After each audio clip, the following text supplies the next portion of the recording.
There are a massive number of laws of magic in Total War Warhammer 3, and while all of them are good at some things, some laws are for sure better than others. I thought I'd make this video to put every law in the game into a tier list so that you know which laws are worth picking up and which you can leave in the closet under the stairs like that nerd Harry Potter. Of course, a list like this is going to be controversial, so to shift blame from myself, I enlisted the help of the Discord. If you'd like to get involved in future discussions just like this, like the best units for every faction, which we're doing it next Saturday, then join the Discord in the description and keep an eye out for upcoming events. Okay, with all that out of the way, let's get into the list. Okay, we're going to go through these in order they appear in the magic menu, starting with the Little Waaagh and ending with the Law of Yin. Of course, we're only including generic laws, so the Deliverance of Itza, S tier, and the Cataclysm spells aren't going to be included. We're also going to be judging these laws on their basic forms as they appear here, rather than how overpowered they can become when combined with skills. And of course, this is all going to be campaign based since that is kind of my whole shtick. So, first up, the Little Waaagh. The Little Waaagh is one of those laws that is always just overshadowed by other choices. Of course, the only faction that can use it at the moment are the Greenskins, and their other law choice is the Big Waaagh, so why would you ever go for this? Pretty much all of the spells here are mid at best, so there's really no reason to go for it if you have any other choice. If you're playing a Skarsnik and can only use Gobbos and need to bring enemies down to your level, then it's not so bad, but aside from that, it's really not great. This one is starting us off in a C tier. It's not the worst, but it is far from the best. You might also notice that this tier list only goes to D. None of the laws are really that terrible, it's just that some of them are for sure better than others. Next up we have the Big Waaagh. As a total contrast, the Big Waaagh is a top tier law. Yes, there are a couple of spells that don't have the most impact, but on the whole you have some extremely strong choices. Fists of Gork, and here we go, do amazingly on high tier greenskin units and can wipe entire armies in seconds with the insane buffs. And of course the greatest spell of all, allowing you to summon actual feet to stomp on the enemies with. This is an S tier law for that spell alone, but the other spells being pretty good cements its position as one of the best laws in the game. Next up we have the Law of Light. This is another one of those I don't really love since it's a lot more defensive, but the Discord did help show me the light on how you can use it to get a lot more value. Being able to throw Unbreakable on multiple units can make your lines impossible to move and allow you to rain more magic and missiles onto enemies now stuck behind your steadfast troops. Banishment is randomly moving, but clump enough enemies up around your Unbreakable units and is hard to miss. Net is great for pinning down troops, and overall most spells here are pretty good without any of them being super overpowered. With all this in mind, the Law of Light gets a very surprising to me A tier. Not the most obvious or in your face law, but it does get some pretty tasty value when used right. Next we have the Law of Heavens, and this is another law that's got some really great spells alongside some extremely average ones. Harmonic, Wind, and Curse are aggressively boring and really don't do much for the magic that you spend. However, the other three absolutely chunk with tons of armor piercing in a small, large moving area. Yes, randomly moving is pretty terrible, but with this much armor piercing damage, find a clump and let it loose to get instant value. These good spells aren't enough to launch it to the top, but they're plenty to give it a solid B tier. Not the best law in the world, but it's decent for sure. Now the Law of Fire. Now, if we were judging on how cool spells look when being cast, Fire would be in a tier all of its own at the top because nothing looks more devastating on the battlefield than this law. And while you're against low armor, this devastation is translated into the damage it does, with huge numbers that do amazing versus low armor. However, when you go against something with even medium armor, this law falls off significantly. If you know you're not against high armor, then it's an S, but most of the time later on you will be, so it has to drop down to an A. Law of Death is another one of those laws that's not actually that bad itself, but always ends up being the worst choice than the others you have available. Don't get me wrong, it's not amazing, but 9 times out of 10, I don't choose it because I like the other options way more, rather than the law being not good. It has some good ones like Magical Attack for 4 Winds of Magic, Spirit Leech for those duels, and Fate of Boona for some strong, if very expensive damage to a single unit. The problem is that none of these spells are anything special, and a lot of the time are done better by other laws with better other spells. For this reason, it's going into a C tier. Again, not the worst, but really not all that good either.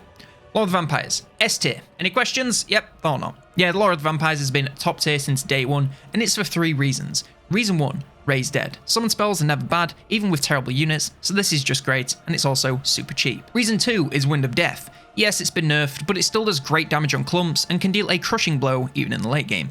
And the reason 3 is the most obvious, the Invocation of Nehekara. Replenishing units' HP en masse and resurrecting dead entities is insanely powerful and will never not be. It's an easy S tier, even if the other 3 spells did literally nothing. Next we have the Law of Metal, and it is the original anti-armor law with a ton of damage spells that punch through even the strongest of enemy armor. You also have great ways to weaken enemies and strengthen your own troops, and there isn't a unit in the game that isn't going to feel these effects. There's nothing here that's insanely overpowered, but everything is just really great and performs the job it sets out to do without a hitch. I don't think it's good enough to make it into an S, but for sure an A tier since it's just so consistently good in pretty much any conditions. Next we have the Law of Shadows, and this is another law that pretty much everyone agrees is just in the top tier.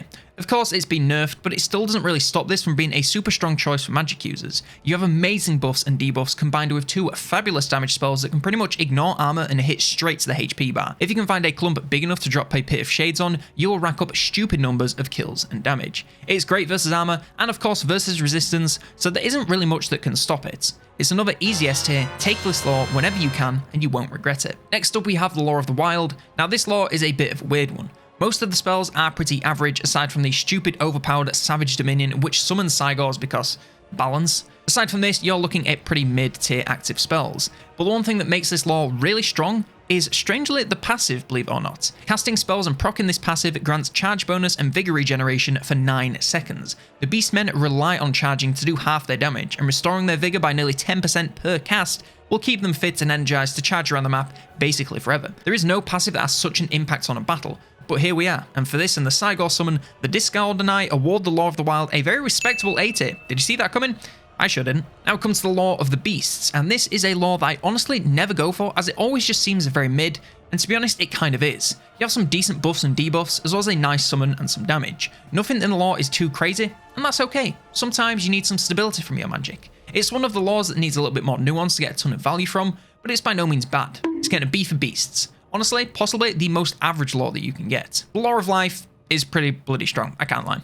2 regeneration spells, 1 area and 1 single target is pretty cracked and can keep an army alive for a very long time. If you use this law with a monster-centric army, you can replenish thousands of HP by making use of these spells. Sadly, aside from these 2 spells, the law is a little bit mid. The Dwellers Below is sick, but aside from that, you have low damage, physical resistance, which is really useless these days, and a little bit of damage reflection. For 3 great spells and 3 dookie, it's going in A tier. Not quite as OP as the Invocation of Nehek, but it's still pretty damn good. Now we come to the Law of High Magic. For a law with such a high name, this law is pretty low on being strong. All of the spells but one are kind of a letdown. The only one that's any good is Fiery Convocation, and even that is let down by how damn expensive it is. Tempest is honestly one of the worst spells I've ever seen and is a total waste of magic if you ask me.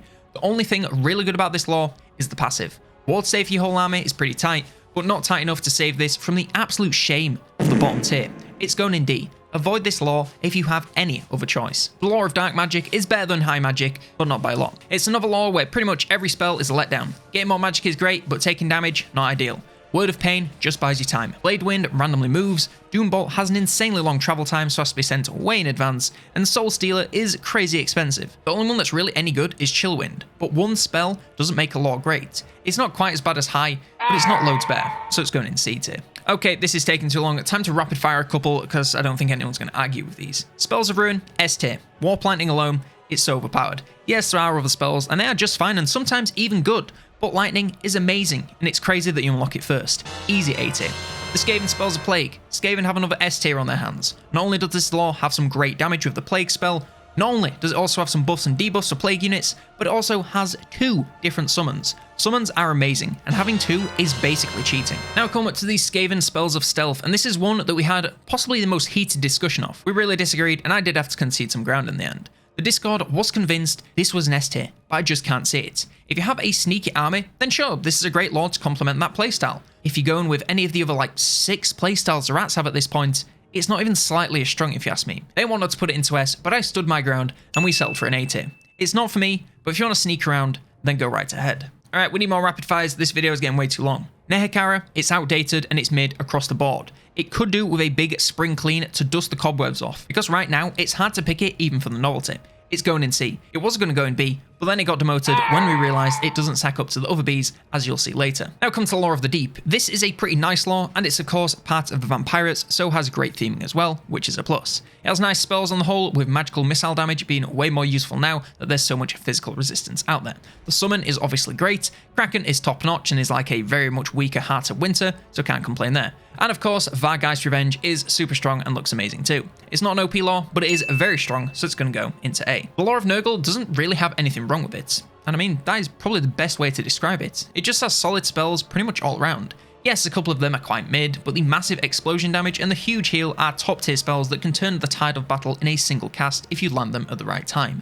Once you take into account the Nurgle playstyle, this lore works excellently and is another easy A tier, and no, it's not just because we're biased towards the Plague Pappy, though we are. Now we come to Runic Magic. This is a bit of a weird one and is another one that we all seem to disagree on. Some people didn't think it was actual magic, so it shouldn't count. Some other more handsome and intelligent people, such as myself, thought it was pretty good but held back by the shared cooldowns. In the end, we settled for somewhere in the middle and gave it a C tier. The effects from these spells are actually pretty great for the most part, but having shared cooldowns means you are limited with how many cash you can get off per battle. So if battle is moving quickly, like they often do in Warhammer, your magic just won't be able to keep up. Now we come to the lore of Tzeentch, and I think we kind of have to give Tzeentch an S, right? I mean, among other things, he's literally the chaos god of all things magical.